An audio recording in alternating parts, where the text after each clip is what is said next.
శ్రీమద్ రామాయణము బాలకాండ 9వ సర్గ.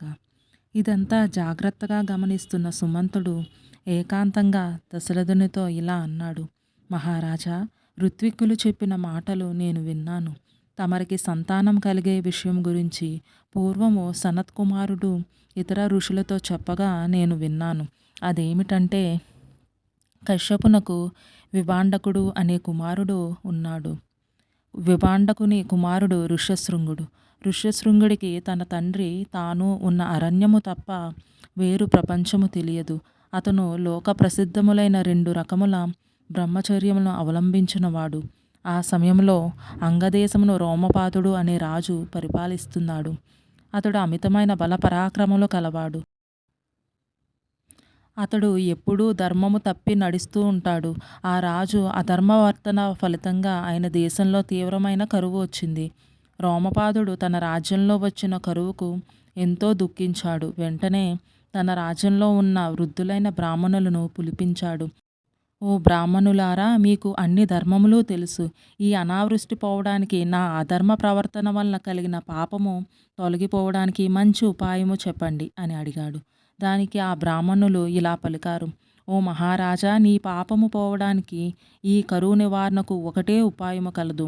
విభాండకుని కుమారుడు ఋష్యశృంగుడు అనే మునికుమారుడు ఉన్నాడు. ఆయనను పిలిచి నీ కుమార్తె శాంత అనే కన్యను ఆయనకిచ్చి వివాహం జరిపించు. ఈ అనావృష్టి తొలగిపోతుంది. కానీ ఆ ఋష్యశృంగుడు ఇక్కడికి రావడమే చాలా కష్టమని అన్నారు. ఋష్యశృంగుని తన రాజ్యమునకు రప్పించుటకు తగిన ఉపాయము ఆలోచించాడు రోమపాదుడు. తన మంత్రులను పిలిచి మీరు వెంటనే పోయి ఋష్యశృంగుని తీసుకొని రండి అని ఆజ్ఞాపించాడు. విభాండకునికి భయపడి వారు మేము వెళ్ళము అని అన్నారు. కానీ వారు ఋష్యశృంగుని తీసుకొని వచ్చుటకు ఒక ఉపాయమును చెప్పారు. అది ఏమంటే, కొంతమంది వేశ్యలను పంపి స్త్రీ సాంగత్యము గురించి తెలియని ఋష్యశృంగునికి స్త్రీ సంగమము రుచి చూపించి తీసుకొని రావచ్చును అని. అప్పుడు శాంతను ఋష్యశృంగునికి ఇచ్చి వివాహము చేసి అతని ఇంటనే ఉంచుకొని వచ్చును అని, ఋష్యశృంగుడు ఉన్న చోట సుభిక్షముగా ఉంటుందని తెలియచేశారు. రోమపాదుడు వారు చెప్పిన ప్రకారం చేసి ఋష్యశృంగుని తన రాజ్యమునకు రప్పించుకొని తన కుమార్తె శాంతని ఇచ్చి వివాహము చేశాడు. ఓ దశరథ మహారాజా, తమరు కూడా ఋష్యశృంగుని తీసుకొని వచ్చి యజ్ఞము జరిపించిన తమకు పుత్ర సంతానము కలుగుతుంది అని చెప్పుకుంటుంటే నేను విన్నాను అని చెప్పాడు సుమంతుడు. ఆ మాటలకు ఎంతో సంతోషించాడు దశరథుడు. సుమంత, రోమపాదుడు ఋష్యశృంగుని తన రాజ్యమునకు ఎలా తీసుకురాగలిగాడు? వివరంగా చెప్పు అని అడిగాడు దశరథుడు. సుమంతుడు ఇలా చెప్పసాగాడు. ఇది వాల్మీకి విరచిత రామాయణ మహాకావ్యములో బాలకాండలో 9వ సర్గ సంపూర్ణము. ఓం తత్సత్, ఓం తత్సత్, ఓం తత్సత్. శ్రీమద్ రామాయణము బాలకాండ 10వ సర్గ. దశరథుడు అడిగిన ప్రశ్నకు సుమంతుడు ఈ విధంగా సమాధానం చెప్పాడు. మహారాజా, రోమపాదుని మంత్రులు రోమపాదునితో ఇలా చెప్పారు. మహారాజా, ఋష్యశృంగుడు తాను పుట్టినప్పటి నుండి తండ్రిని తప్ప వేరే వారిని చూడలేదు. అతడికి స్త్రీ అంటే ఎలా ఉంటుందో, స్త్రీ సుఖం ఎలా ఉంటుందో తెలియదు.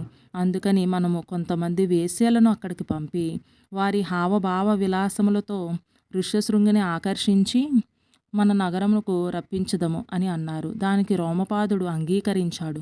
వెంటనే మంత్రులు కొంతమంది వేశ్యలను రావించి వారికి తగిన విధంగా సూచనలు ఇచ్చి ఋష్యశృంగుని ఆశ్రమము వద్దకు పంపారు. ఆ వేశ్యలు విభాండకుడు ఆశ్రమంలో లేని సమయంలో ఋష్యశృంగుని వద్దకు వెళ్ళారు. ఋష్యశృంగునికి కనబడేటట్టు అటు ఇటు తిరగసాగారు.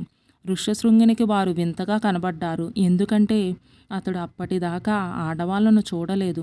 వారు ఋష్యశృంగుని ముందు తమ ఆటపాటలు ప్రదర్శిస్తున్నారు. అతడు వారి వద్దకు వెళ్ళాడు. ఆ వేశ్యలు ఋష్యశృంగునితో ఇలా అన్నారు. ఓ బ్రాహ్మణోత్తమ, మీరు ఎవరు? ఇక్కడ ఏం చేస్తున్నారు అని అడిగారు. నేను విభాండకుని పుత్రుడను. నా పేరు ఋష్యశృంగుడు. నేను మిమ్మల్ని ఎప్పుడూ చూడలేదు. మీరు ఎవరు? ఇలా ఎందుకు ఉన్నారు అని అన్నాడు. వారిని తన ఆశ్రమమునకు తీసుకొని వెళ్ళాడు. వారికి మగవారికి ఇచ్చినట్టు అర్ఘ్యము, పాద్యము సమర్పించాడు. కానీ ఆ వేశ్యలకు లోపల భయంగానే ఉంది. అతని తండ్రి విభాండకుడు వచ్చి తమను చూచి ఎక్కడ శపిస్తాడేమో అని భయపడుతున్నారు. అందుకని వడివడిగా అక్కడి నుండి వెళ్ళాలి అనుకున్నారు. ఆ వేశ్యలు తమ వెంట తెచ్చిన మధురములైన భక్షములను ఋష్యశృంగునికి ఇచ్చారు. ఓ బ్రాహ్మణోత్తమ, ఇవి మధుర ఫలములు, ఆరగింపుడు అని అన్నారు. అతను వాటిని తింటుంటే వారు అతనిని కౌగిలించుకున్నారు. ఋష్యశృంగుడు అటువంటి అనుభూతిని ఎప్పుడూ పొందలేదు. వారు ఇచ్చిన ఆ భక్ష్యములను మధుర ఫలములు అనుకున్నాడు. కడుపారా తిన్నాడు. తరువాత ఆ వేశ్యలు వెళ్ళిపోయారు. వారు వెళ్ళిపోయిన తరువాత ఋష్యశృంగునికి మనసు వికలమైంది. వారినే తలుచుకుంటూ వారి స్పర్శాసుఖమును మరలా మరలా మానసికంగా అనుభవిస్తూ కాలం గడిపాడు. మరునాడు ఋష్యశృంగునికి మనసు నిలువలేదు. ఆ వేశ్యలను మరలా కలుసుకోవడానికి వారు నిన్న కలిసిన చోటుకు వెళ్ళి నిలబడ్డాడు. వేశ్యలు కూడా మరునాడు ఋష్యశృంగుని కొరకు అక్కడకు వెళ్ళారు. అతనితో ఇలా అన్నారు: ఓ బ్రాహ్మణోత్తమ, నిన్న మేము నీ ఆశ్రమమునకు వచ్చినాము కదా. ఈరోజు నీవు మా ఆశ్రమమునకు వచ్చి మా ఆతిథ్యము స్వీకరించవలను. నిన్న మీకు ఇచ్చిన ఫలములు నేడు కూడా సమృద్ధిగా ఇచ్చెదము. వాటిని తమరు తనివి తీరా ఆరగింపవచ్చును అని అన్నారు. ఋష్యశృంగుడు సరే అని వారి వెంట వెళ్ళాడు. ఆ వేశ్యలు ఋష్యశృంగుని అలా అలా ముద్దు చేస్తూ మురిపిస్తూ అంగదేశమునకు తీసుకుని వెళ్ళారు. ఋష్యశృంగుడు అంగదేశంలో ప్రవేశించగానే విస్తారంగా వానలు కురిశాయి. పంటలు పండాయి. కరువు కాటకాలు తీరిపోయాయి. రోమపాదుడు ఋష్యశృంగుని సాదరంగా రాజభవనమునకు ఆహ్వానించాడు. అర్ఘపాద్యములు ఇచ్చి సత్కరించాడు. మహాత్మా, తమరి రాకచే మా అంగరాజ్యము పావనము అయ్యింది. మా కరువు కాటకాలు తొలగిపోయాయి. తమరి తండ్రిగారు నా మీద కోపించకుండా నన్ను అనుగ్రహించండి. నా కుమార్తె శాంతను వివాహమాడండి అని ప్రార్థించాడు. ఋష్యశృంగుడు అలాగే అన్నాడు. రోమపాదుడు తన కుమార్తె శాంతను ఋష్యశృంగునికి ఇచ్చి వివాహం వైభవంగా జరిపించాడు. తరువాత ఋష్యశృంగుడు భార్య శాంతతో కొంతకాలం పాటు అంగరాజ్యంలోనే ఉన్నాడు. ఇది వాల్మీకి విరచిత రామాయణ మహాకావ్యంలో బాలకాండలో 10వ సర్గ సంపూర్ణము. ఓం తత్సత్. ఓం తత్సత్. ఓం తత్సత్. శ్రీమద్ రామాయణము బాలకాండ 11వ సర్గ. ఓ దశరథ మహారాజా, తమరు గురించి సనత్కుమారుడు ఇంకా ఏం చెప్పాడో వినండి. రాబో కాలంలో ఇక్ష్వాకు వంశంలో ధర్మాత్ముడు శీలవంతుడు అయిన దశరథుడు అనే రాజు జన్మిస్తాడు. ఆయనకు పుత్ర సంతానము కలుగదు. రోమపాదుడు దశరథునకు మిత్రుడు. దశరథుడు రోమపాదుని వద్దకు వెళ్ళి ఋష్యశృంగుని అయోధ్యకు పంపమని, తనకు పుత్ర సంతానము కలిగేటట్టు ఒక యాగం చేయించమని అర్థిస్తాడు. దానికి రోమపాదుడు అంగీకరిస్తాడు. రోమపాదుడు ఋష్యశృంగుని అయోధ్యకు పంపుతాడు. తనకు సంతాన ప్రాప్తి కలిగేటట్టు యజ్ఞము చేయించమని దశరథుడు ఋష్యశృంగుని ప్రార్థిస్తాడు. ఋష్యశృంగుడు దశరథుని చేత యజ్ఞము చేయిస్తాడు. ఫలితంగా దశరథునికి అమిత పరాక్రమవంతులు వంశోద్ధారకులు అయిన 4 పుత్రులు కలుగుతారు అని సనత్కుమారుడు చెప్పగా నేను విన్నాను. కాబట్టి ఓ దశరథ మహారాజా, ఆ మహారుషి మాటలు తప్పవు. నీవు వెంటనే అంగదేశమునకు స్వయముగా పోయి ఋష్యశృంగుని తీసుకుని రమ్ము. యజ్ఞము చేయింపుము. నీకు పుత్ర సంతానము కలుగుతుంది అని సుమంతుడు చెప్పాడు. ఆ మాటలకు ఎంతో సంతోషించాడు దశరథుడు. పురోహితుడైన వశిష్ఠుని అనుమతి తీసుకున్నాడు. తన మంత్రులతో సహా అంగదేశమునకు వెళ్ళాడు. అంగరాజు దశరథుని సాదరంగా ఆహ్వానించాడు. అతిథి సత్కారములు చేశాడు. అంగరాజు పక్కన అగ్నివలే ప్రకాశించుచున్న ఋష్యశృంగుని చూచాడు దశరథుడు. రోమపాదుడు దశరథుని ఋష్యశృంగునికి పరిచయం చేశాడు. ఋష్యశృంగుడు దశరథునికి నమస్కరించాడు. దశరథుడు అంగరాజ్యంలో 7 రోజులు ఉన్నాడు. 8వ రోజున తాను వచ్చిన పని తెలిపాడు. ఓ అంగరాజా, నేను ఒక యజ్ఞము చేయ సంకల్పించాను. ఆ యజ్ఞమునకు నీ కుమార్తె శాంతను అల్లుడు ఋష్యశృంగుని అయోధ్యకు పంపవలసింది అని ప్రార్థించాడు.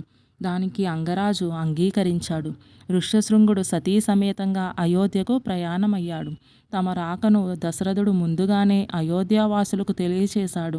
స్వాగత సత్కారములు ఘనంగా చేయమని ఆదేశించాడు. దశరథుడు ఋష్యశృంగుని తీసుకుని అయోధ్య నగరము ప్రవేశించాడు. అయోధ్యాపురవాసులు వారికి మంగళవాద్యములతో ఘన స్వాగతం పలికారు. శాంతను చూచి అంతఃపుర స్త్రీలు ఎంతో సంతోషించారు.